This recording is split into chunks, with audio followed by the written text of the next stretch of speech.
We're back. This time we're looking at the last of the Wave 21 ships. This time around it's the Robinson, the confiscated Jem'Hadar attack ship that the Federation used. This is one I borrowed from my friends, so we're missing our generic captain as well as our tokens. We got everything else here. We'll hop right in and take a look.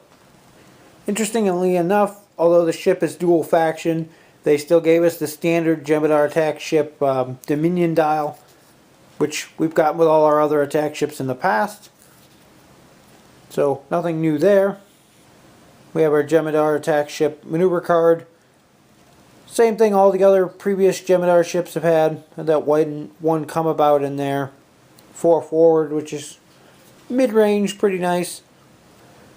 Here we have our named Robinson. This one's Federation faction, so I kind of lied. The ship isn't actually dual faction.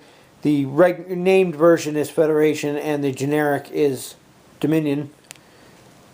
Anyway, we have 3 attack, 2 agility, 3 hull, 3 shield. 4 crew upgrades, pretty much standard for Federation. Kind of lacking in anything else though. Would have liked to see some other stuff on here, but pretty representative of what it was in the show. 22 points. Evasive, target lock, scan, and battle station. Standard Federation package there.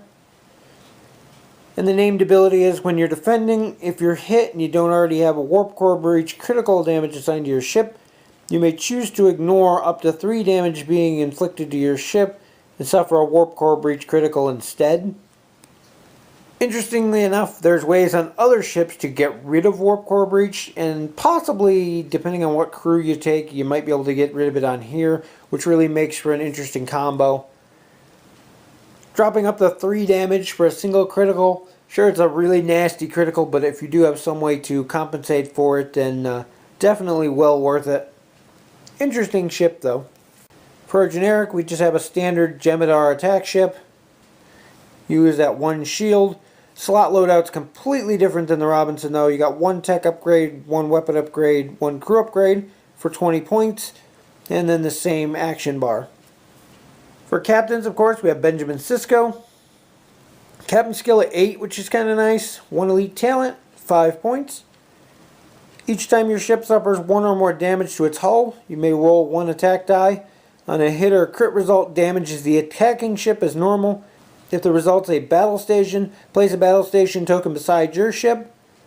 If you choose to roll this die, place an auxiliary power token beside your ship. Definitely an interesting ability. That kind of counter-attack type ability is very nice, and since it's not a standard attack, they don't get to roll defense against it, which is nice. Being able to hit them with that hit or crit, and giving yourself battle stations in the meantime is also another nice thing, especially if they're shooting before you, but with a captain skill at 8, I really doubt that's going to be happening too often. But if they were to shoot before you, you get that battle station, you could use it on your own attack. More often, you're probably going to be using that for defensive roles if something else is going to be shooting at you. Overall, though, a really good captain. For elite talent, we have Infiltration. 5 points. As an action, discard this card to perform the action. If your ship is within range 1 to 2 of at least 1 enemy ship, but is not within range 1 to 2 of any friendly ships, your ship cannot attack or be attacked this round. Kind of an interesting trade-off. Does take an action and a 5-point discard for the ability not to be shot at. This really has the most usefulness in the scenario that comes with this ship, as well as maybe some other scenario play where you can get yourself into a position to do whatever the current mission is and not be shot at for at least a turn. Still a 5-point discard. Kind of steep. The ability not to be shot at is very powerful, but at the same time you can't shoot as well, so you have to keep that in mind. What Federation ship would be complete without a huge stack of crewmen? Start off here with Nog. 4 points. During the combat phase, you may disable this card to spend a scan token beside your ship as though it were an evasive or battle station token. Gives you a little bit of variety on which token you might need depending on what the current situation is. I like the fact that he's a disable and you can use him more than once. Definitely useful depending on what's going on. Next we have Miles O'Brien. 5 points. As an action, if your ship is not cloaked, disable all of your remaining shields and target a ship at range 1 to 2 that's not cloaked and has no active shields. discard to inflict 1 damage to the target ship's hull. Very situational. 5-point discard to do a single point of damage seems very expensive, especially at the cost of an action on top of that. Not positive how useful this one is. Definitely could be in a very slim situation, but very situational. Next we have JADZIA DAX. 4 points. You may disable this card after performing a red maneuver to place a evasive token beside your ship. It's a disable, so it's reusable. Basically still gives you the option of doing a evasive maneuver even after a red maneuver. So even though you lost your action step, you can still at least get an evasive maneuver on there and give you something. Next we have JULIAN BASHIRI. 4 points. At any time you can discard this card to re-roll any 1 die. Kind of a costly card for what he does, but at the same time, depending on what that 1 die that you're going to be re-rolling is, it could save you in the long run. You can use this in case of the ship's named ability here, where it lets you get that warp core breach. You could use this to avoid a warp core breach if you happen to roll badly in the turn, re-roll that die and save your ship. Definitely has its uses in the right situations, and more useful than others. And last we have ELIM GARAK. 3 points. At the beginning of your combat phase, you may disable this card to add +2 to your captain number until the end phase. Or during the combat phase, you may discard this card and select up to 3 of your attack or defense dice and re-roll them. I like having the options here. The disable to add +2 to your captain skill. You already have a captain skill at 8 on this ship, so bumping it up to a 10 is just huge. Definitely useful with other captains as well if you're looking at playing him in other ships. A disable to bump a captain skill up by 2 can definitely help you in the right situation, give you that chance to fire before somebody else, even with a lower skill captain. And last resort, you can always discard him to get that 3 die reroll on your attack or defense. If you really need to make that defense roll or that attack roll in order to survive, well worth discarding in that case. The mission for this one is A Time to Stand.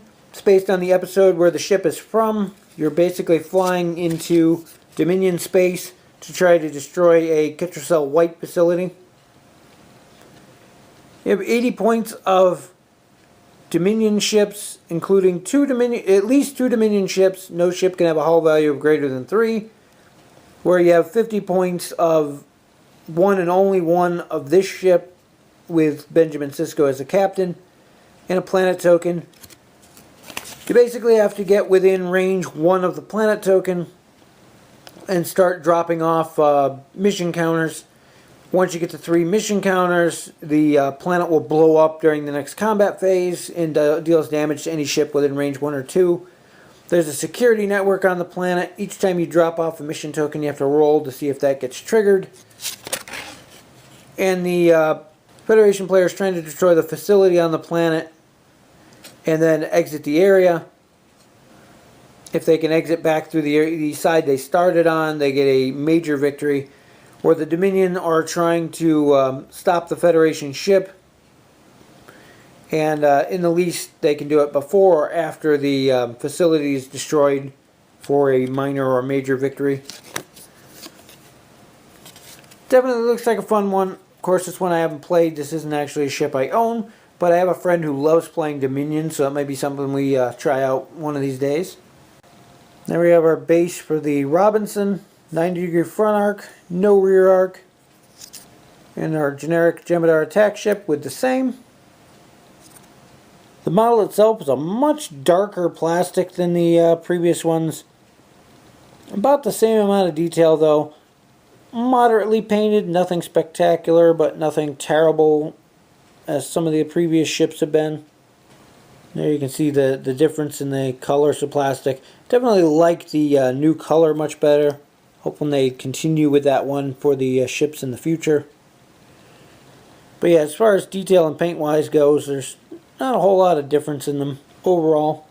It's an interesting model. Again, great if you put some time and effort into it to do a little bit of painting yourself. Overall, it's a pretty interesting ship. I like the way things combo together with it. Lots of cool upgrades here for the Federation, as if they needed more crewmen. But as far as Faction Pure goes, it's a very fun and thematic ship, and offers a lot of new upgrades, a couple of them for the first time to the Federation, so nice to see that. As far as cross-faction goes, there's not really anything spectacular in here, but definitely some useful stuff that you can throw on various ships. Overall, it's a pretty well-rounded pack, worth picking up if you're a Federation player. Otherwise, it's hit or miss if you're not. Decide for yourself if it's something you're interested in or not, and we'll see you in the next video.